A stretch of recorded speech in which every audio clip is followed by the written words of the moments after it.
No Rest for the Wicked is the newest ARPG, causing a stir in the community from a rocky launch with mixed reviews to now being practically fixed with 6 hot fixes later. I want to go on a deeper dive on if No Rest for the Wicked is actually good or not, but No Rest for the Wicked is an isometric ARPG soulsborne game, therefore is developed by Moon Studios, the creators of Orii, and published by Private Division. From the innovative combat system that pretty much incorporates the combos and completely slowing down the overall gameplay, unlike most action RPGs that follow a hyper fast way of going through the levels. I'll be basing this entire review on my last 15 hours. I think I had 2 live streams with in between those hours within these past 2 weeks, and going over the 6 hot fixes, not really going much over the patch updates, but everything accumulated into one, pretty much going over the combat, the gear, the exploration, therefore helping your decision whether you should buy No Rest for the Wicked. No Rest for the Wicked chooses to go the methodical, slow-paced route found in similar games like the Soulsborne series, but utilizing timing and spacing as well as a parry system to overcome any enemy that you come across. Now, the overall style of combat really shakes up the ARPG genre, since most games give you this high-end power fantasy. Pretty much you're this walking nuke. You feel almost like a god going up against hordes of enemies and having complete access to these hyper fast-paced spells and attacks that, like, your entire screen is just littered with just broken bodies, essentially. Even the enemies require some form of strategy as they move and act. Like, they're smart, they're intelligent. You can't even spam against them because you'll overall get punished. So yes, therefore, this game is literally playing Dark Souls with a Diablo Path of Exile feel to it. Now, that can be a little bit off-putting for a lot of people, but overall, this game felt so amazing. Which brings me to, I want to talk about the overall impact of the bosses. Now, the bosses are pretty much not even oversimplified, a more exaggerated of the regular enemies. Like, you will have a tough time with either or, but the bosses definitely give you this same tenacity as you expect in a in a Dark Souls boss. Now, in order to handle the enemies in the world of No Rest for the Wicked, you would need a class. Now, the classless system is actually very similar to Albion Online. When you play this game, there's no traditional pick a class setup. Therefore, while on your travels, you have complete maximum freedom to how you want to build a class, whether you want to be a rogue mage or a grim reaper, anything that will allow you to build upon and to also make the classes system even more intriguing. You will come across the weight system, but with the weight also will measure how you will do in combat. Therefore, depending on your weight will dictate how your character performs. If it's fast, then you do a shadow step. If it's normal, then you do a simple roll. If you're a heavy, then you do the good old fat roll. Now, this weight system will impact how your created class performs. And like I said earlier, if you're rocking that heavy weapon but can keep your weight down to the fast level, therefore you're pretty much moving at an assassin's speed while also wielding a greatsword or a heavy hammer. While you're fighting for your life, you'll pretty much build up this focus meter. And the focus mechanic allows you to do spells and abilities based on the weapon type that you have. But in order to use any of those abilities, you need to have runes equipped to your weapon, therefore allowing you to pull some of the coolest spells and abilities that I've seen in this game so far. After battling all day, literally and figuratively, you will come to find out that leveling in this game is a much more slower pace. So you won't be leveling up quick like you see in most ARPGs.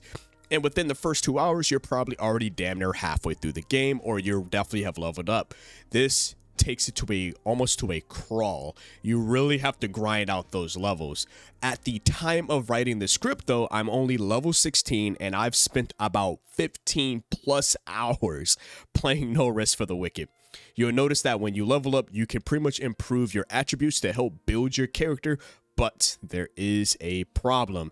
You have to find Plague Ichor, which can only be obtained by defeating bosses, and once you obtain this item, you can go back to Sacrament and talk to the Watcher and Rowan, which helps you level again, therefore allowing you to increase your item slots in pretty much all of your inventory. You can get your item slots, you can get your inventory, like your miscellaneous, your like all your weapons, like everything is locked behind slots. So if you want to upgrade your character overall, then yes, you would need to pretty much grind out those plague icors, and without that, you won't be upgrading nothing. So when it comes to inventory management, it can be a little bit on the wonkier side of things, because you're basically solely relying on those plague icors. Now, if there's a way or another way that the devs can allow us to upgrade those or make it easier or something like that, it will be a lot easier overall, because man, it's been getting hard to overall manage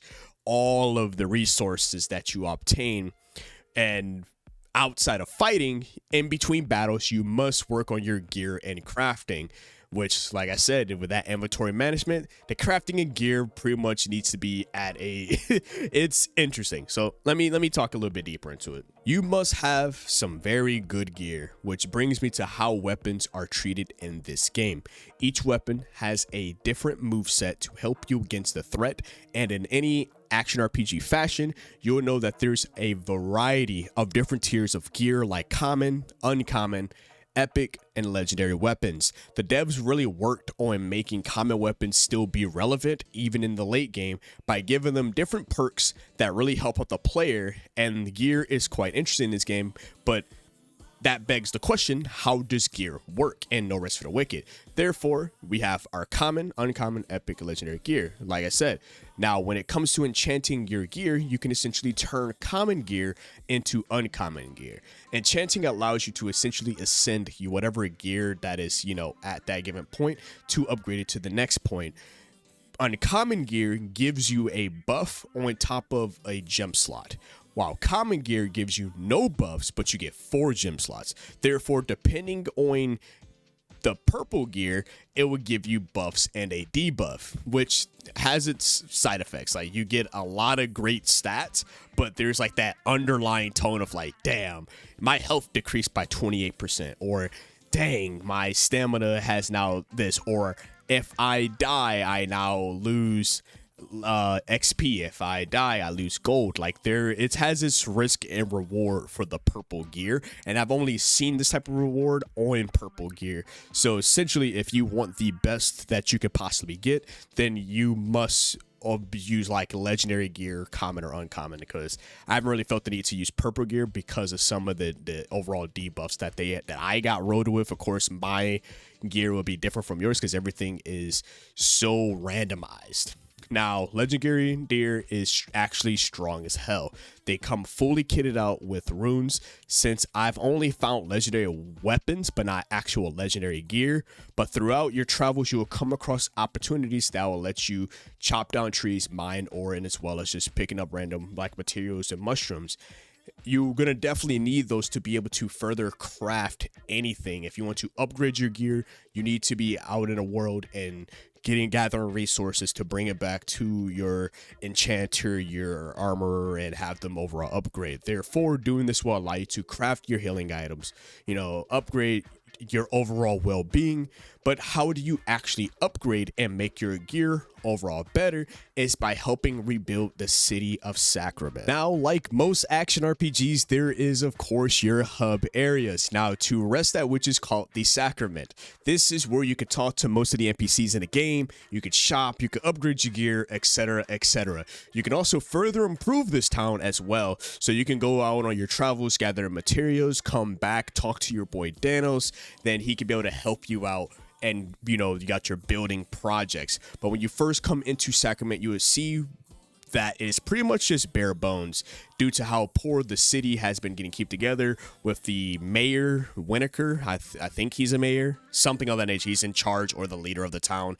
It's gone to shit. So it's your job to overall improve the different locations that is inside of there through the help of building projects through Danos. You can help the town pretty much build itself back up to its former glory with the building projects. So, and most of those take quite some time. Like, you definitely need to grind out like your pine wood, your copper ore, and they also take like an hour to sometimes 4 hours to make, depending on the level variant.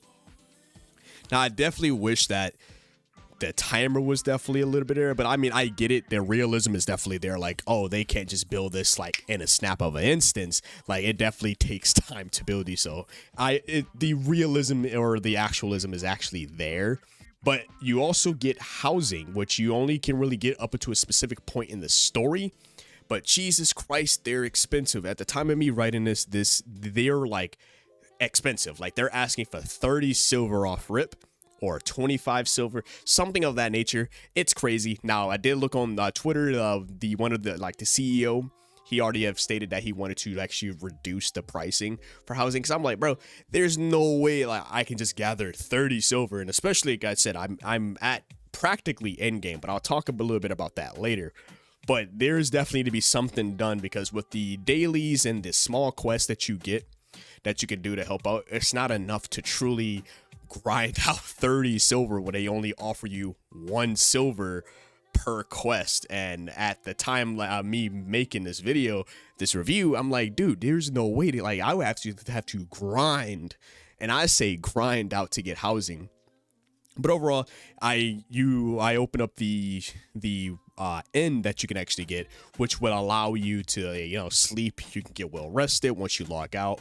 X, Y, and Z. It's a little bit, but definitely the town building definitely needs some form of work, especially when it comes to the housing aspect. Buying a house, it's also reflected in real life too, so that plays into a thing. It's like buying a house nowadays is like, ouch.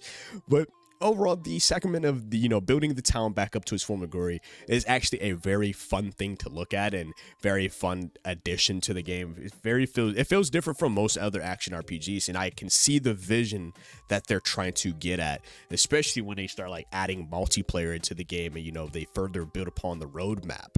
Now, one of the other major things regarding this game that I really, really love, and it still amazes me the more I continue playing this game, the exploration is absolutely amazing, and would be one of my favorites in all of action RPGs I've played. Is massive and expandable. The world of No Rest for the Wicked is handcrafted to every single particular detail. There is no procedurally generated content. To help us further explore this world, the game offers different ways of traversing this world. You'll climb your vines to get to higher locations to grab more loot, or this will take you to a whole another off direction, and you end up diverting from your main path. I've done it a couple of times. We're like, oh, main quest is over here, point A to point B, then all of a sudden I end up in point C, D, E, and F, and I'm like, oh, I need to finish doing this quest.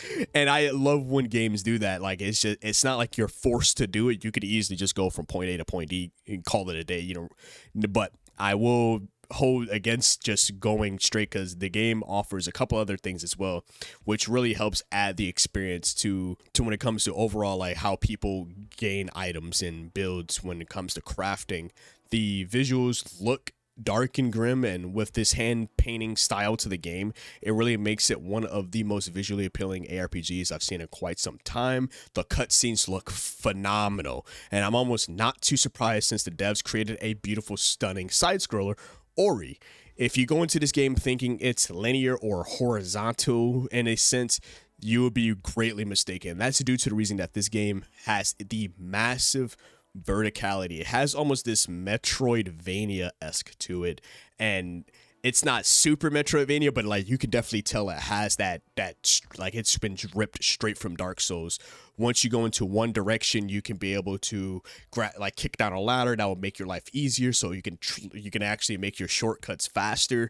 Like, it actually pays for you to actually explore, because it helps with overall trying to backtrack back and forth, whether you're climbing up vines to go to new open areas or within the major area, therefore allow you to bypass going the absolute long way, which can be much more annoying and feel forever. Now, from the combat to the work put into the exploration of the world, there is one last thing that absolutely makes any action RPG quite addicting, which is the overall endgame. Now, after 15 hours, I finally got to what I'm assuming is the endgame, like in most action RPGs, where you're practically doing dungeon raids. I'm gonna just put that as a placeholder there. No Rest for the Wicked mixes the story and helping players understand what the Crucible is. Essentially, this is the major area that allows you to grind out your skills and levels, and I'll say this thing is quite difficult. It's been many times I still haven't even beat the very first Crucible mission that you could do. It really throws in everything at you. Enemies are a lot more tougher, and they have other enemy variants to, you know, protect their strengths and their weaknesses on both sides of that front. This is truly where your skills as a player truly gets tested. Definitely master the parry system. If the timing can be a little bit off, but if you master the parry, you'll be perfectly fine. The way I look at the Crucible is quite similar to Bloodborne's Chalice dungeons, and one thing you will notice about No Rest for the Wicked is that the devs' goal is to take parts of their favorite ARPGs but give it life, therefore being a combination of many different genres as well. We're pretty much almost 2 weeks after launch, and the devs has given us 6 hotfixes since launch, but it begs the question, is No Rest for the Wicked any good? The game launched with heavy mixed reviews, and most of the problems centered around overall performance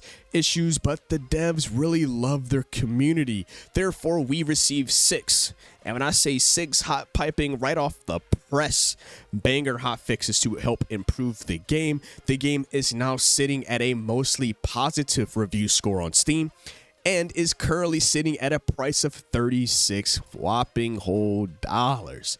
No Rest for the Wicked has now become my favorite action RPG of the year, and definitely deserves to sit with some of the big dogs. Give it some time, it would definitely get better. Like, it takes, like, you gotta understand the vision that they have going forward with it, and so far, from what I've already have played so far, I can see that vision. And I made a video weeks ago, I will actually tag it in this, and I said, will No Rest for the Wicked rule the ARPGs of 2024? And after playing 15 hours of it, well, 16 I think or so at this point, yes, I do believe so. Give it time. It will definitely, like, once they actually get it to the point of like these, you know, seasons or multiple updates, it will be just like your Path of Exile. It can sit up there. I can see the vision that they have going forward, and especially when they drop multiplayer mode, that would be pretty cool to play with your friends and tackle bosses and dungeons together, and many more stuff. But if you want to discuss more RPGs and any games, therefore you should subscribe to the channel. It will help out a lot. Like the video, stay safe out there, and as always, it's been your host, Chaos DTV, here at Chaotic Inc., signing out. Peace.